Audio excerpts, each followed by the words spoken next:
Everything's bigger in Texas, so I heard, including the drama.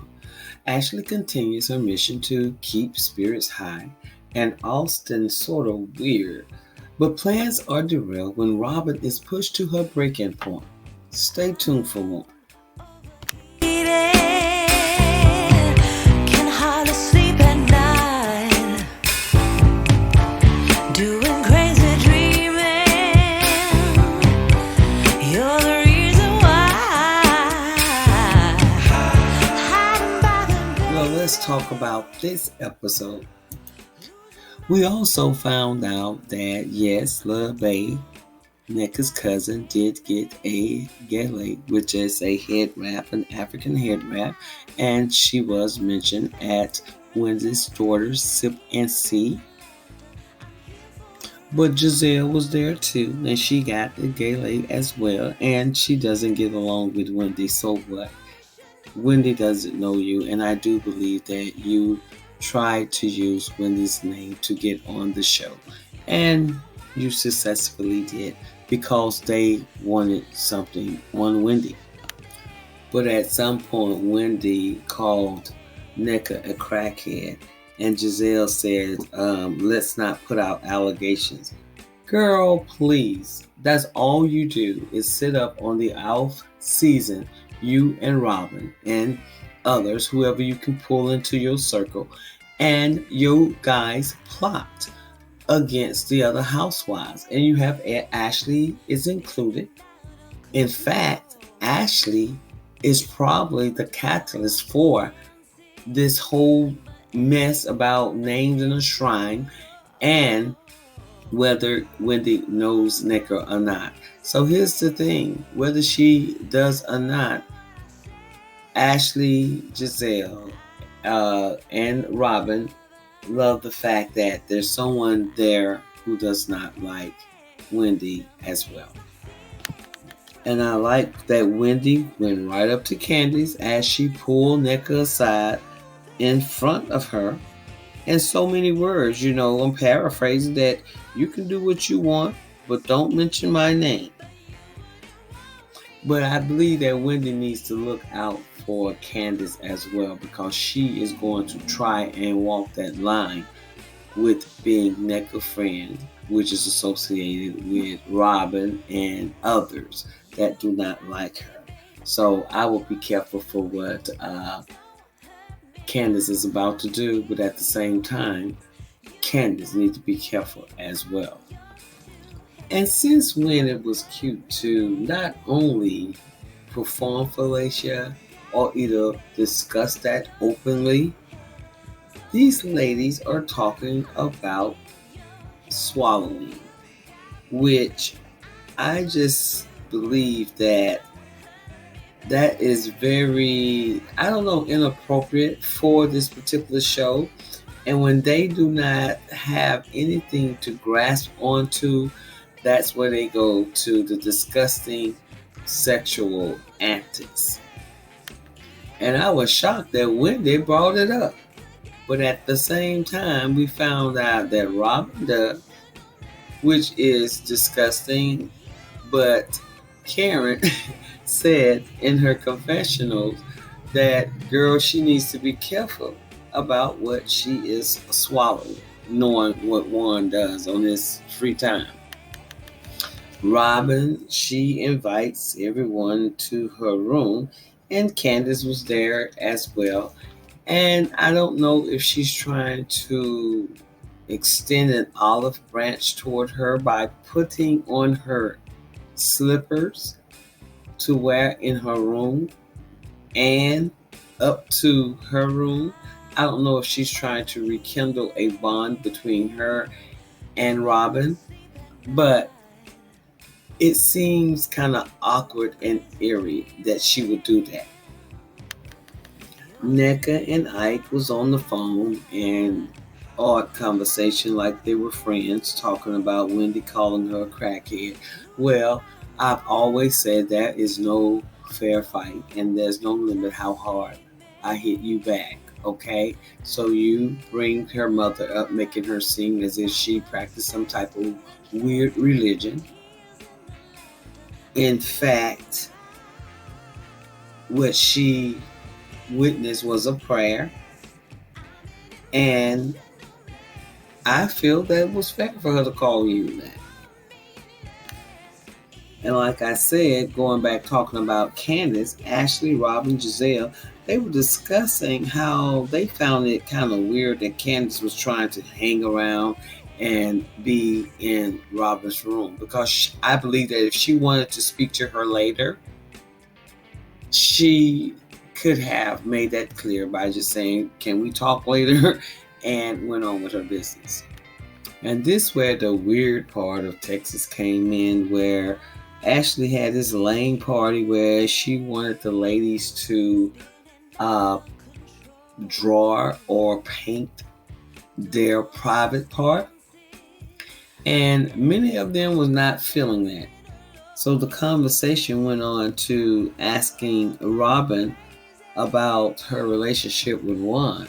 And Karen said, you only mentioned what you were going through with certain people in the circle.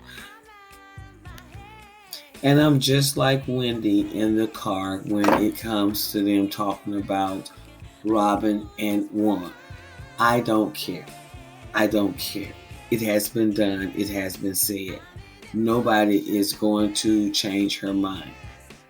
She doesn't care. He doesn't care. So if she wants to look the way she does with her husband doing this, that, and the other persons, that is quite all right with me. It's quite all right with her.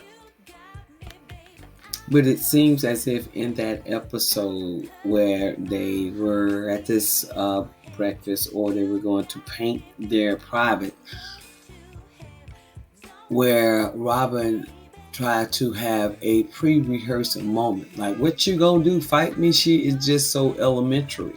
She has not, and her, I can understand that her and Juan has been together since they were teenagers, but that is a problem I see with her, because she has not mentally grown into knowing what a healthy relationship is. She's only experienced what she has experienced with him.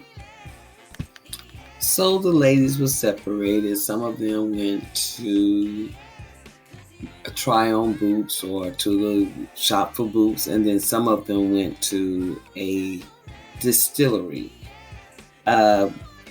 Well, the ones who went to the distillery was Wendy, Candace, Karen, and Mia, and the other ladies went to shop for Western boots. Well, the interesting thing that happened, there was a bird that flew on the top of the building, and it was like an outside setting. And Wendy had a bad experience with the bird, and she mentioned it because one of the housewives previously had a bird that attacked her. Well, anyway, Mia makes the point that, is that your mama? Now, I don't even know how you can take that anyway, and all the lingo that the children use nowadays. She's a bird. I don't even know where you would come from that space to say that. And you can see that Karen just got quiet. And it's just so much mess that Wendy can and will take from Mia. Mia is very disrespectful, and I understand why. Because that is grounded in ignorance. But of course, Wendy eloquently put her in her place.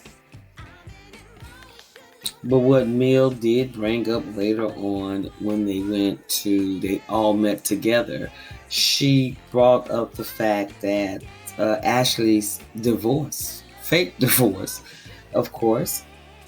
And Mill, she also brought up the lawsuit between Micah and Candace. And one of the things that Candace mentioned, that she didn't want to talk about the lawsuit, and I don't blame her. And she said that in reference to Robyn, talking about her husband's fiance at the time lawsuit with the university he was working at.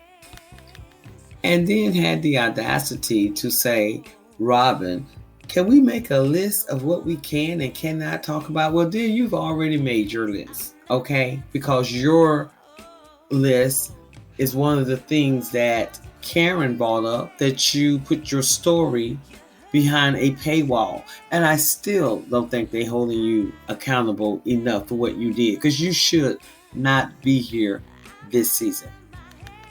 And Candace told her, let us be dense another day. Because Candace did not want to talk about those legal issues and everything like that.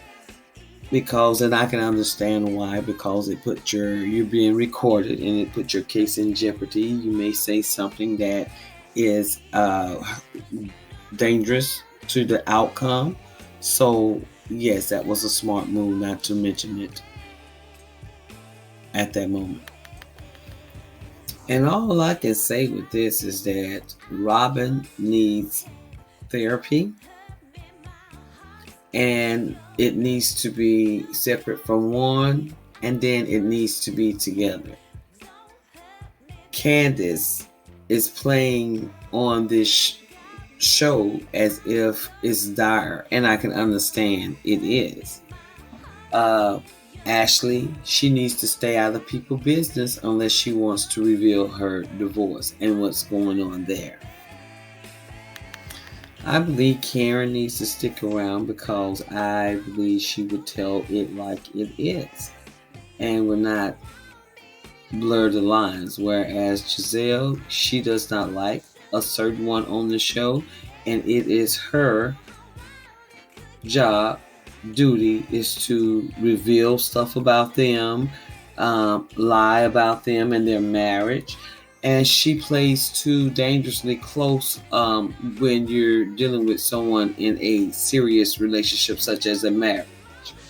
These people are not dating; these people are married, and she and Ashley, and even with the permission with Robyn being present, conjuring fake storylines. So y'all tell me what you think about this story. Don't forget to like, comment, and subscribe. Bye now.